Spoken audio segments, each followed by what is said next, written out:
First John chapter 3, verses 19 and 20.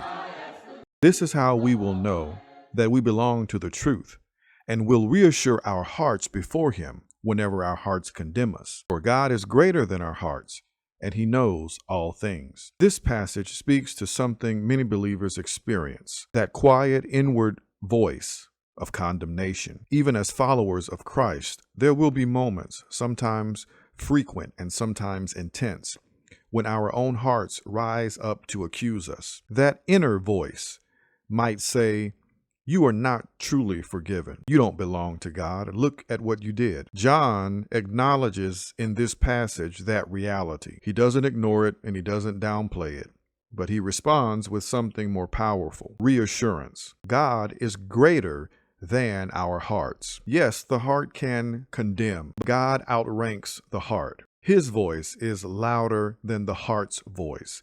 His judgment is higher. And unlike our hearts, which can be distorted by guilt, trauma, regret, or shame, God sees all. He knows everything, including our deepest intentions and desires. That includes the sincere efforts we've made to walk with him even after falling short. There's an important nuance here. John isn't speaking about the judgment of God on the unrighteous. He's writing to believers, those who walk in the truth and keep God's commands. Even among believers, there are those who struggle with the residue of past sins or the ongoing battle with temptation. It can be quite easy sometimes in those moments for the heart to bring accusations. But our salvation is not grounded in our emotional state.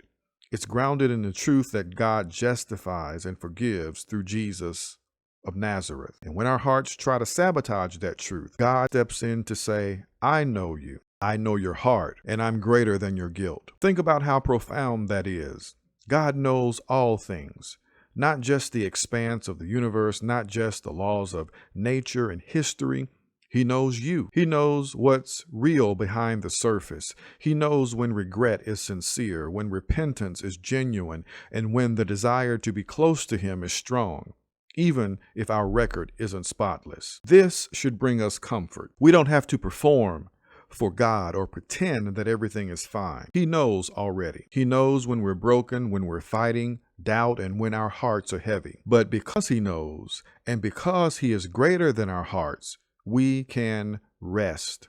So let this text reassure us today. Let it give us peace. We may not be able to undo the past, but we can work on the present. We can commit our hearts to God today. We can trust that when our heart falters, God will not. And as our hearts become more aligned with his will, we will grow more confident in approaching him, in keeping his commands, and in knowing that we are pleasing in his sight.